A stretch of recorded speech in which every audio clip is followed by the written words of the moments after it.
Hello friends, welcome to I exam B. I am Sushil Ragade, ex manager Reserve Bank of India. और आज है 1 अप्रैल।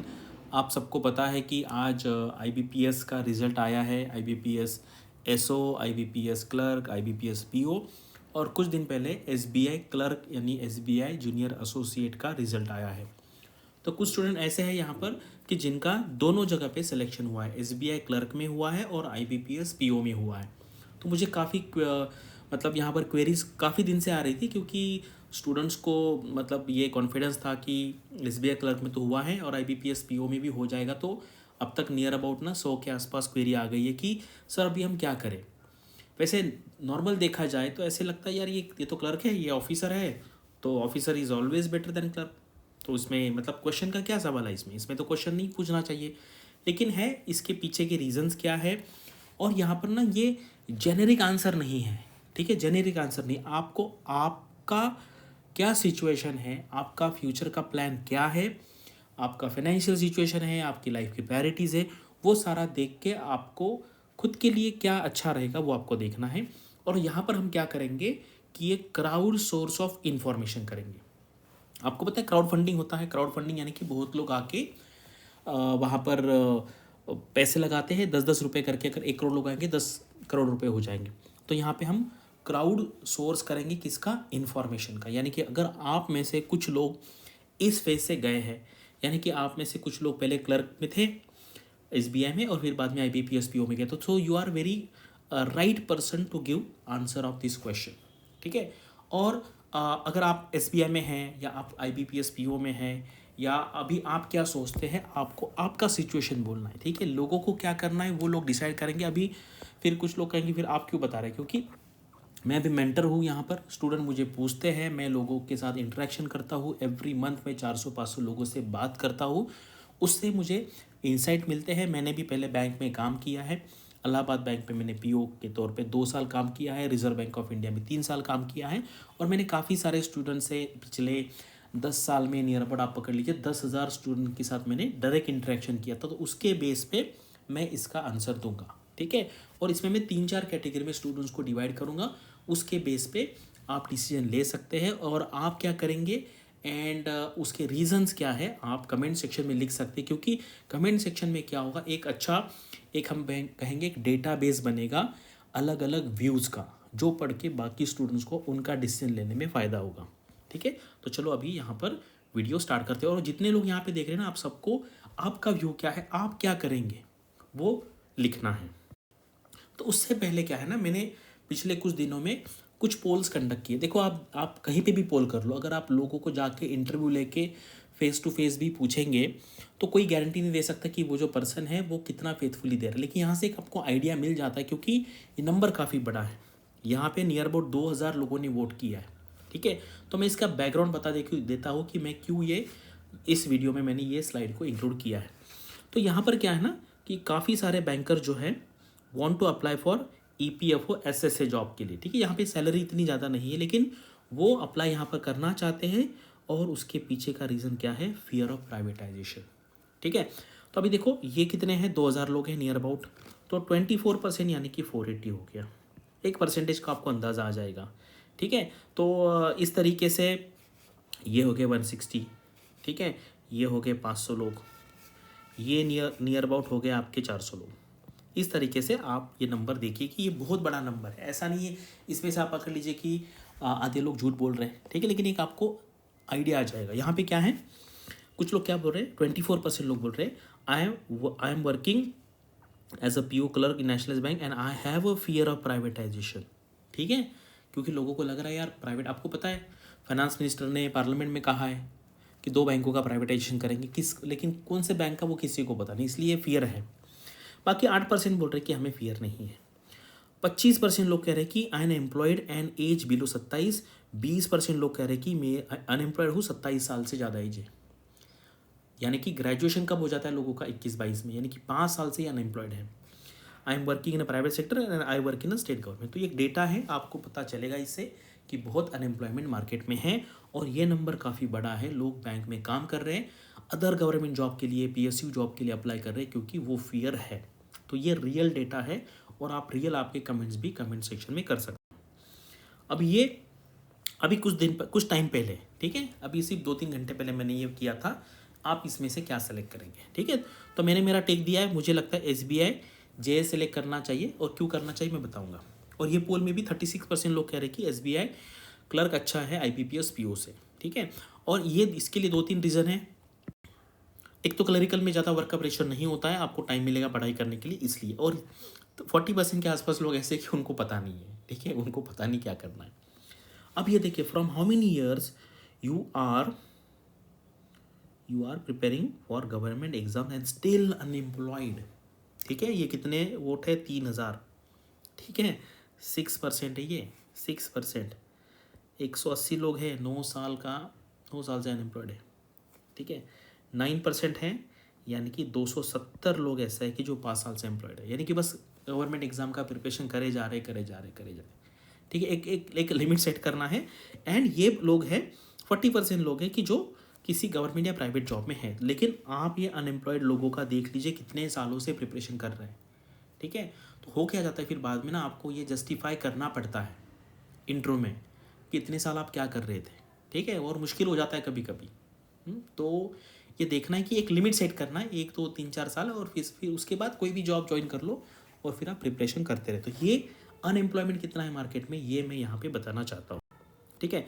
तो अभी यहाँ पे देखते हैं कि ये रेड वाला जो पोर्शन है, ये वाला, ये है SBI क्लर्क ज्वाइन करना है अगर आपके ये व्यूज़ है, और ये है आपका IBPS करना है अगर आपका ये व्यू है। यानी कि अगर आपको प्रिपरेशन करना है RBI, NABARD, SEBI, IFSC regulatory body का, तो क्लर्क में ज्वाइन कीजिए, ठीक है।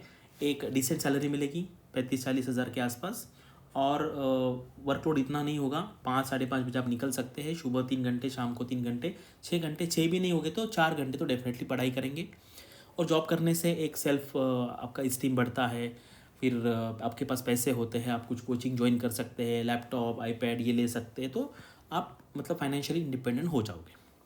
फियर ऑफ प्राइवेटाइजेशन, ठीक है, मतलब फियर ऑफ प्राइवेटाइजेशन है आपको कि यार PO में मैं जाऊँगा, लेकिन फियर है SBI नहीं होगा प्राइवेटाइजेशन, मेरा ऐसा मानना है। आपको भी लगता होगा state bank of India government का पूरा बिजनेस SBI के पास है, तो SBI के चांसेस ज़ीरो नहीं कह सकता, बहुत कम है, ठीक है। अगर आपको वो फियर लगता है, क्योंकि मुझे पता है जो बैंक में काम कर रहे हैं अभी नेशनलाइज बैंक में, इवन स्केल 3, स्केल 4, स्केल 5 भी मतलब बात करते हैं मुझसे, तो वो फियर मन में है। एंड अगर आपको आपके होम स्टेट में रहना है, ठीक है, क्लरिकल को पता है आपको होम स्टेट में रहना पड़ता है, वही रूल है, घर के आसपास भी ब्रांच मिल जाती है। तो ये अगर आपके प्रेफरेंसेस हैं तो आपको जूनियर एसोसिएट यानी कि क्लर्क SBI में जाना है। अगर आपको बैंक में ही करियर करना है, आपको कुछ टेंशन नहीं है, आपको नहीं प्रिपरेशन करना कोई, तो ऑफिसर अच्छा है, क्या ऑफिसर रहेंगे आप, अधिकारी बोलते हैं उसको, तो एक रिस्पेक्ट मिलेगा, वो आप बैंक में PO में जा सकते हैं।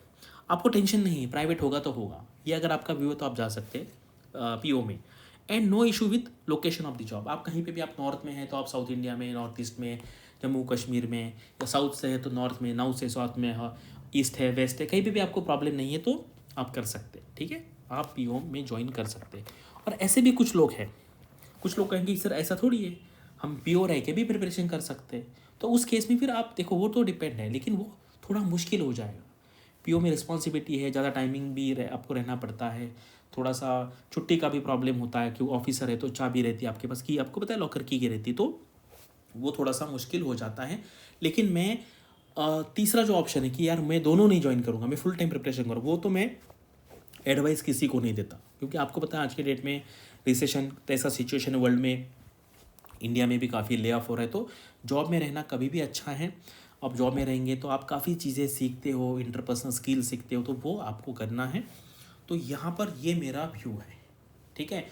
और भी अगर आपको करना है इसलिए, तो इसके बारे में मैंने ऑलरेडी एक वीडियो बनाया है, काफ़ी डिटेल में वीडियो है, वो नियर अबाउट 25-26 मिनट का है। तो यहाँ पर मैंने डिटेल में बताया कि कैसे डिसाइड करना है, ठीक है। और एक पॉइंट रह गया मेरा कि देखो, जैसे मान लीजिए अभी आप क्लर्क में जाते हो, क्लर्क में जाएंगे, now it's in your hand whether to take a promotion और whether not to take a promotion. यानी कि अगर आप गए क्लर्क में, आप देखेंगे ऑफिसर का सिचुएशन क्या है, क्लर्क का सिचुएशन क्या है, ठीक है। और अगर आपको लगता है कि यार ऑफिसर बनना है तो 4 साल के बाद एग्जाम देके ऑफिसर बनो, अगर नहीं बनना है तो क्लर्क में कंटिन्यू करो, तो ये ऑप्शन रहेगा। लेकिन एक बार आप ऑफिसर बन गए तो मैंने देखा है, मुझे ना 2-3 मतलब क्वेश्चन पूछे स्टूडेंट ने, सर हम उल्टा कर सकते हैं क्या, क्लर्क से ऑफिसर बन गए और अभी उल्टा नहीं जा सकते क्योंकि पोस्टिंग दूर हो गई और पहले जितनी सेविंग होती थी अभी नहीं हो रही सेविंग, क्योंकि घर लेना पड़ा, खाने पीने का, आने जाने का बहुत खर्चा होने लगा। तो जब आप क्लर्क में ज्वाइन करोगे, देखो ये लॉन्ग टर्म डिसीजन है। अगर इमीडिएट बोलेंगे नहीं यार मुझे क्लर्क नहीं बनना है ना, मुझे ऑफिसर बनना है, तो अगर आप बहुत शॉर्ट टर्म सोच रहे हैं तो फिर ऑफिसर ही आप बनिए। लेकिन अगर आपको लॉन्ग टर्म सोचना है 10 साल, 15 साल, 20 साल का, तो फिर मुझे लगता है कि SBI में क्लर्क बनो। जाओ वहाँ पर, देखो माहौल कैसा है। अगर आपको लगता है कि ये वर्थ है ऑफिसर बनना, वो भी SBI में, तो प्रमोशन लेके ऑफिसर बन जाओ। अगर आपको लगता है नहीं मैं RBI, NABARD, SEBI, state, PCS, UPSC का प्रिपरेशन साइड बाय साइड करूँगा क्योंकि मैं जॉब में रहते हुए 4 से 6 घंटे निकाल सकता हूँ, तो करिए। और आपको प्रेशर नहीं रहे। देखो आप देखो, मतलब आप बैंक में अगर कोई काम कर रहा है तो ऑफिसर का जो सेटिस्फैक्शन है लेवल का और क्लर्क का सेटिस्फैक्शन, उसमें बहुत फ़र्क है। मैंने देखा है कि हस्बैंड वाइफ दोनों क्लर्क है बैंक में, होम स्टेट में रह रहे, घर के आसपास रह रहे, दोनों की सैलरी है, डिसेंट सैलरी है, ज़्यादा टैक्स भी नहीं भरना पड़ रहा है, साथ में रहेंगे, आपके फ्रेंड्स रहेंगे, रिलेटिव्स आएंगे और काफ़ी खुश रहते हैं।